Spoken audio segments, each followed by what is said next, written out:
Hello viewers, welcome to my channel. I'm Hasham.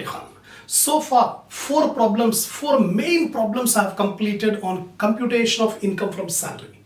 In this video, fifth and sixth, two more problems I'm going to cover up. So all the problems based on the provisions of Income Tax Act 1961. So before watching these videos, I suggest you watch all the theory videos, be perfect about the provisions, then only you can be able to understand. And make proper notes of these lectures so that it will be helpful in revising all the problems. So before starting the fifth problem, I expect my viewers to have a printout of the problems which I have given in the link under my description. Take the screenshot of the points of fifth and sixth problem, then I'll explain.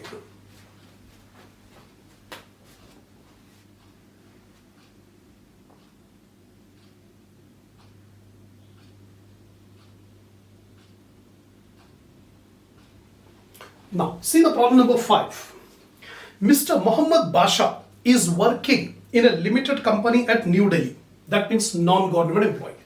Determine the income from salary for the assessment year 22-23. Basic pay. First of all, you make the format. Mr. Muhammad Basha, computation of income from salary for the assessment year 22-23. Basic salary. Basic pay is given 15,000 for the first 4 months and thereafter 17,800 per month. The first 4 months, 15,000. So 15,000 into 4, 60,000. Remaining 8 months, the salary is 17,800. So 17,800 into 8, 142,400. The total basic is 2,02,400. Next. Then fixed allowance of DA, 60% of basic. The dearness allowance is 60% of basic. So here you can see allowances DA. 60% of basic allowance, basic salary. So it comes to 121,440. He is living in a rented house on a monthly rent of 8,000 and the same is reimbursed by the employer. See, this is not HRA. Actually, the employee has taken a house on rent and the rent of the house is paid by the employer.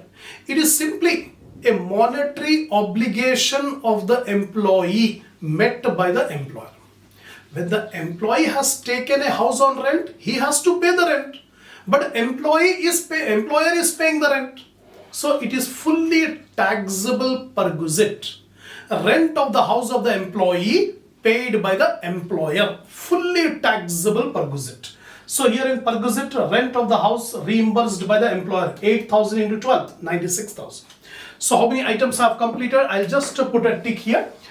Basic salary I have completed, then dearness allowance I have completed, and this rent of the house reimbursed by the employer, right?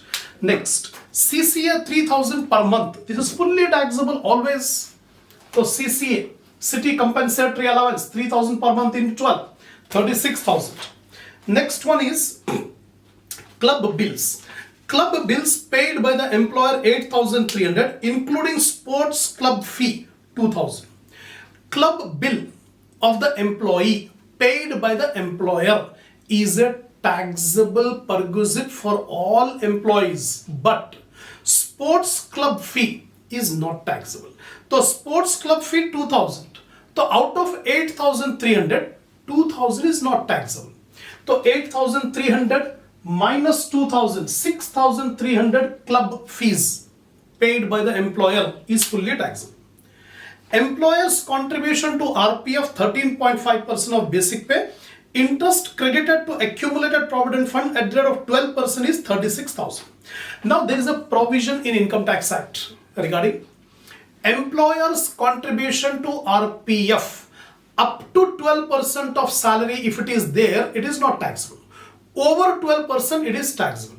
Here the employer has contributed at 13.5%.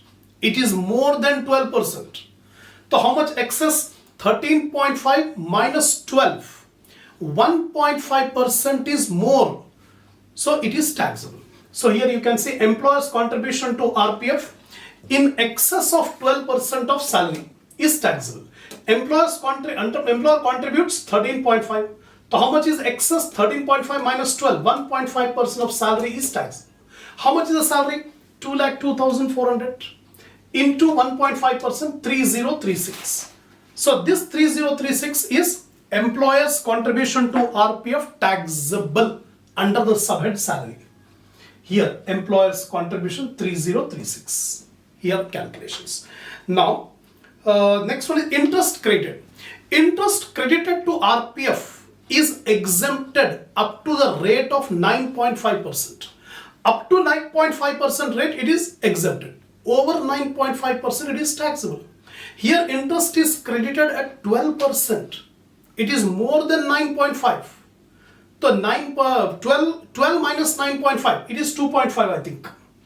Here interest credited to RPF in excess of 9.5% rate is taxable.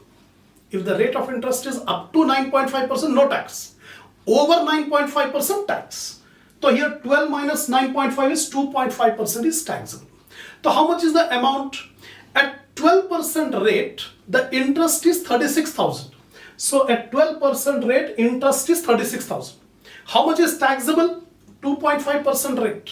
So at 2.5% rate, how much?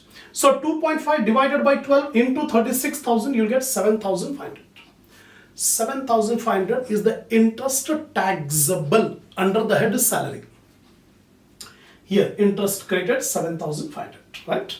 Now cook is appointed by Mr. Muhammad Basha, but salary is paid by the company for rupees 4,500 per month. If any servant, cook or any servant is appointed by the employee, but the salary is paid by the employer, it is fully taxable perquisite for all employees, for everybody. Because the servant is appointed by the employee, but salary is paid. Here cook is appointed by employee, but salary paid by the employer, fully taxable. How much? 4,500. Here you can see cook. Where is that?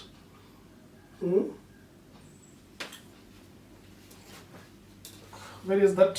Salary of cook paid by the employer. Here it is. Salary of cook paid by the employer, 4,500 into 12, 54,000. Right?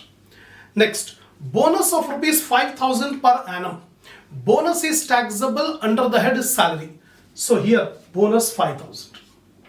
Next comes other payments made by the company are car maintenance allowance 5,000 per month. Actual amount spent 80%. Car maintenance allowance. Actually it is assumed that car belongs to employee, but car maintenance allowance is given by the employer. It is fully taxable and actual amount spent should be ignored. That is not considered. Whatever car maintenance allowance is paid, fully taxable. That is 5,000 per month. So here, car maintenance allowance 5,000 per month into 12, 60,000. Right? Next comes credit card expenses 15,000, including 3,000 for official purpose. So credit card expenses of the employee paid by the employer, fully taxable allowance. But out of 15,000, 3,000 are for official. That is not taxable. So 15,000 minus 3,000, 12,000 is taxable. So here you can see 12,000. 15,000 minus 3,000, 12,000 is taxable. Next comes free lunch, rupees 95 per day for 180 days, 196 days. In the previous problem also we have discussed. If free lunch is provided by the employer to the employee, up to 50 rupees exempted.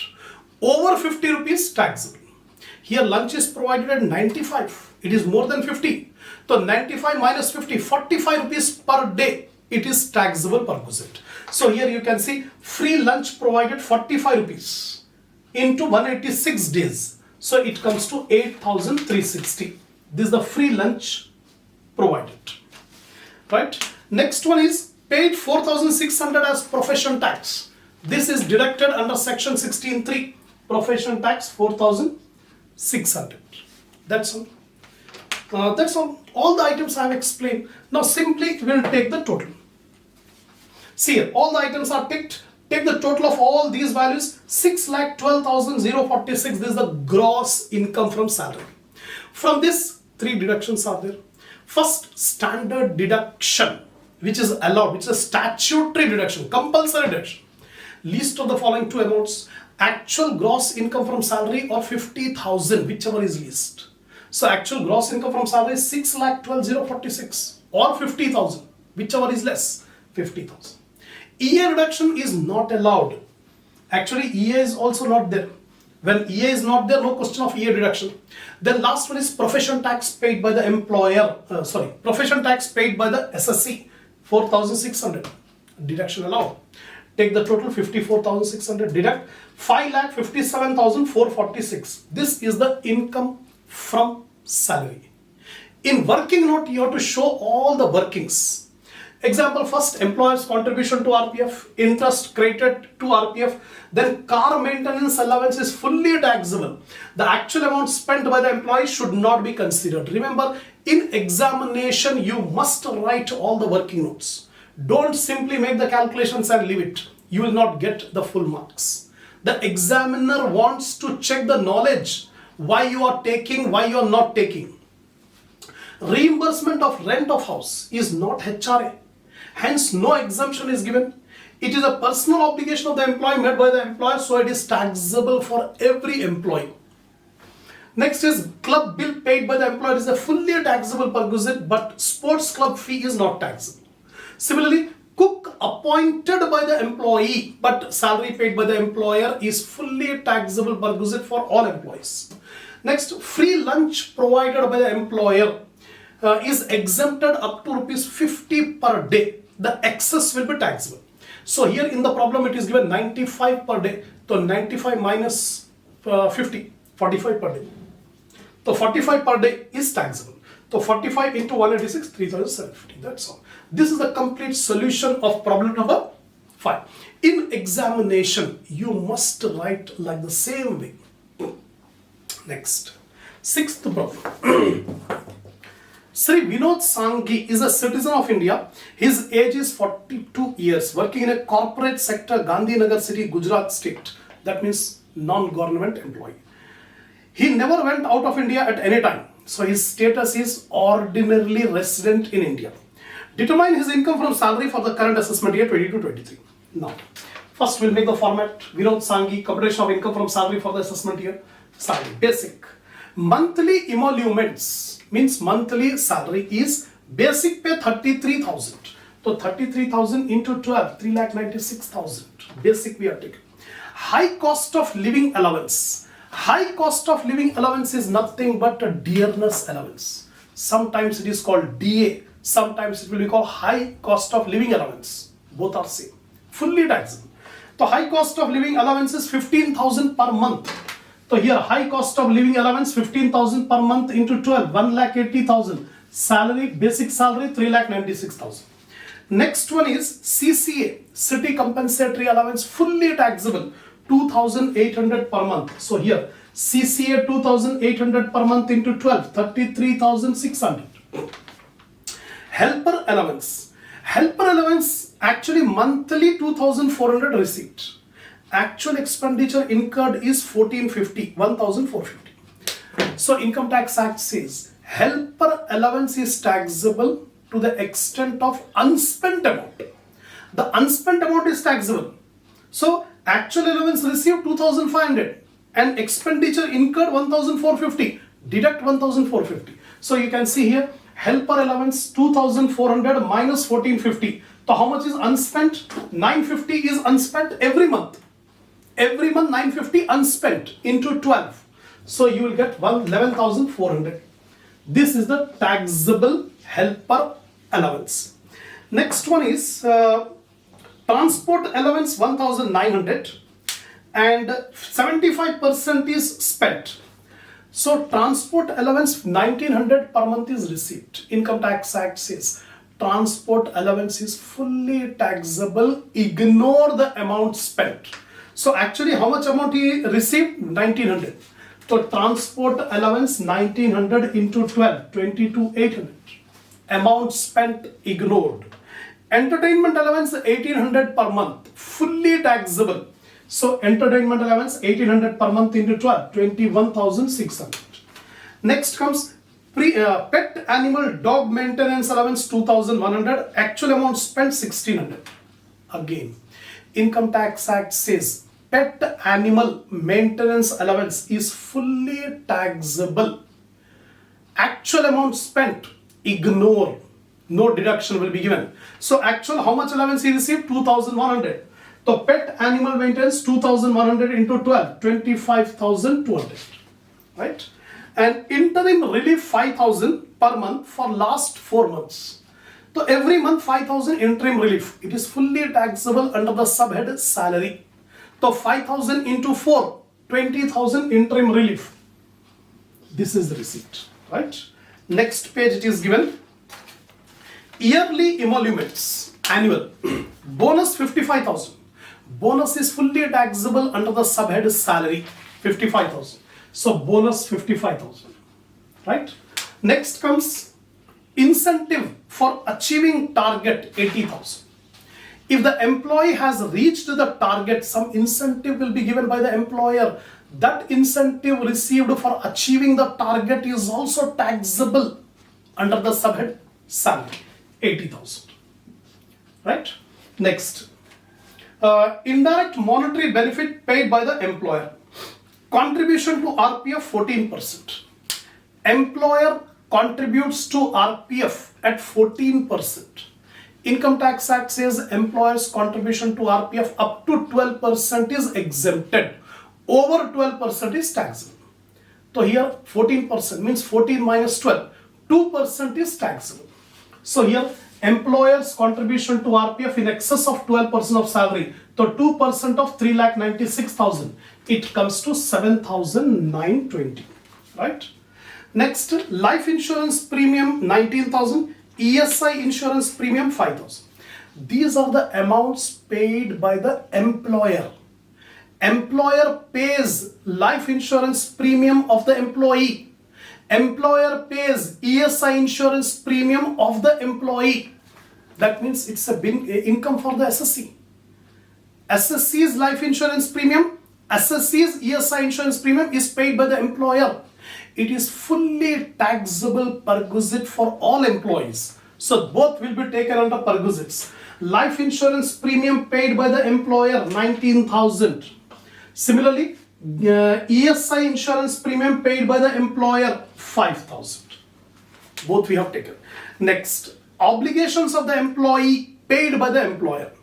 Gas, electricity bill in the name of the employee paid by the employer. Remember, previous problem also I told you.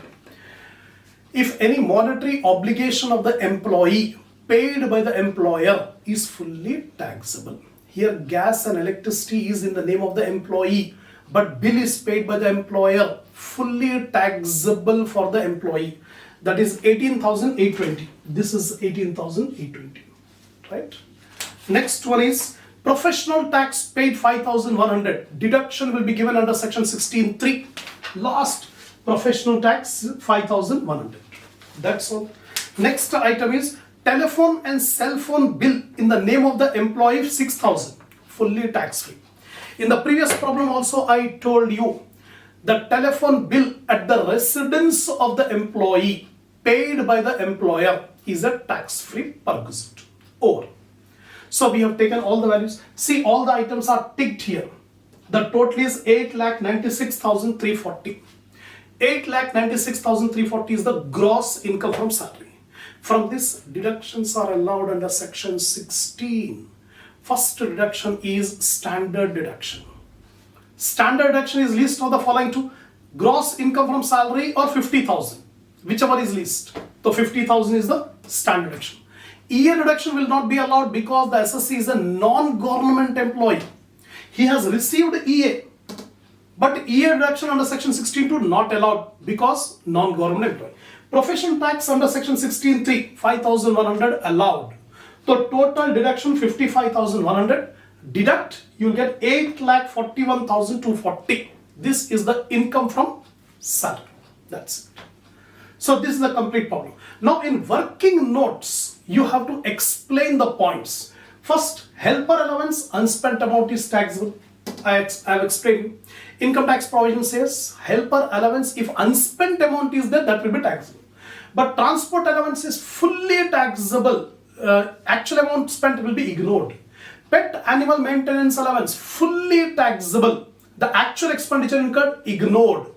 Then interim relief, fully taxable under the subhead salary. Next, employer's contribution to RPF up to 12% of salary exempted, over 12% tax. Life insurance premium and ESI insurance premium of the employee paid by the employer is fully taxable for all employees. Gas electricity bill in the name of the employee but bill paid by the employer is a monetary obligation of the employee met by the employer, fully taxable. Then telephone bill and cell phone bill of the residence of the employee paid by the employer is a tax-free perquisite. Lastly, EA reduction under section 16(2) is not allowed because the SSC is a non-government employee. That's it. So all these points you have to remember and you have to write in examination. I have explained to the best of my ability each and every point I have explained. Hope you got my point. So if you're satisfied, give a like to the video, share my channel, give your comment, subscribe if you have not yet subscribed. And by the super thanks which is given below my video, inshallah we'll continue the problems in the next video.